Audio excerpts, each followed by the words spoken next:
This clip is about how to handle stress and how to handle conflict situations that lead to stress. We'll look at it in terms of two factors. Number one, what can I do for myself to relieve my stress relatively quickly?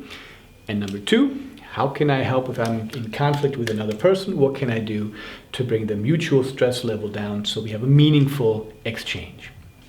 That can be with guests, customers, it can be with staff members.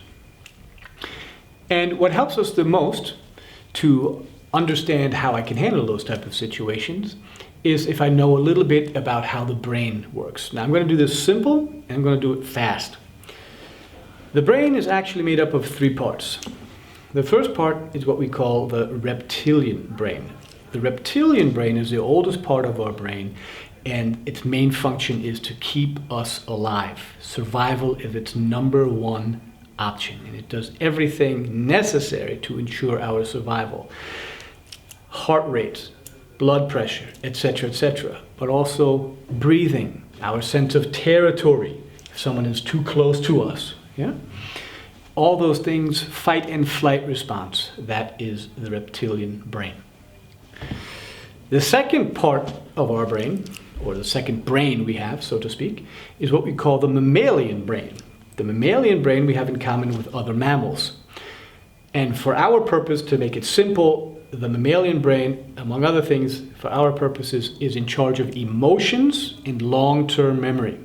The higher the emotion, the longer the long-term memory. Okay? Lastly, we have the control center. The control center of our brain we call the neocortex. It's the thing that looks like spaghetti that we say wrapped around all the other parts. And this is where logical thinking, where creativity, where analysis is possible.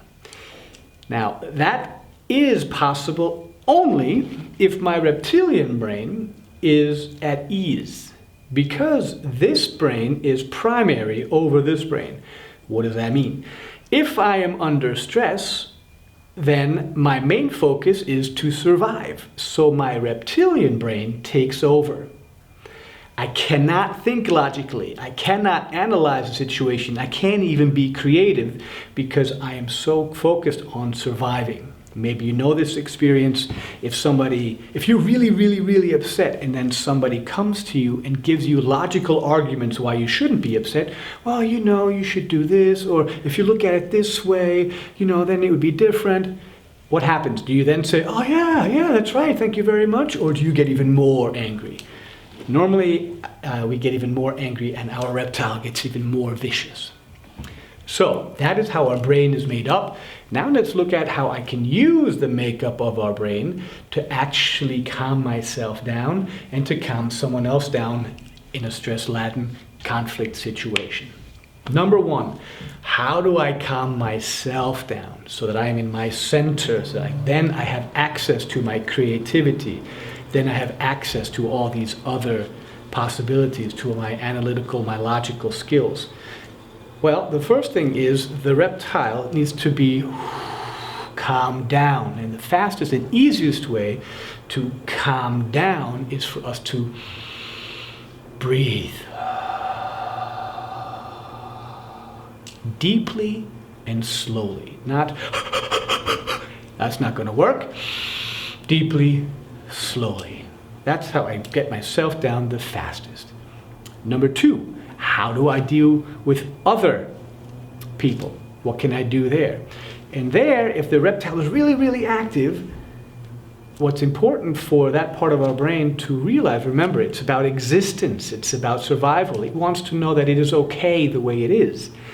So the first thing we do, we listen, we hear what they have to say so they don't get all active. We just give them the room, the space to be able to express what it is that they're feeling or thinking or mad about. That's number one. I hear. I'm really hearing them. Number two is I begin to be empathetic with them. I show them that I really understand. And I don't mean, yes, I understand, but I mean, yes, if I was in that situation, I would also be upset. I completely understand what you're saying. So that's part two, empathetic. Plus, if it's sort of if I have something to do with it, maybe I did something that sort of caused the reptilian brain to become active in the other person, then I may also want to excuse what I have. So an empathetic excuse. I'm saying, I'm very sorry about that.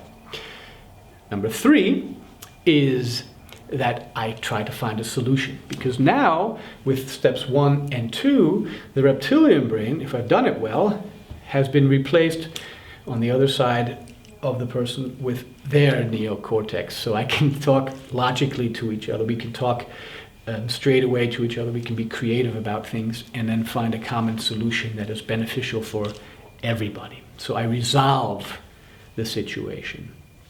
And then the last step is to say thank you.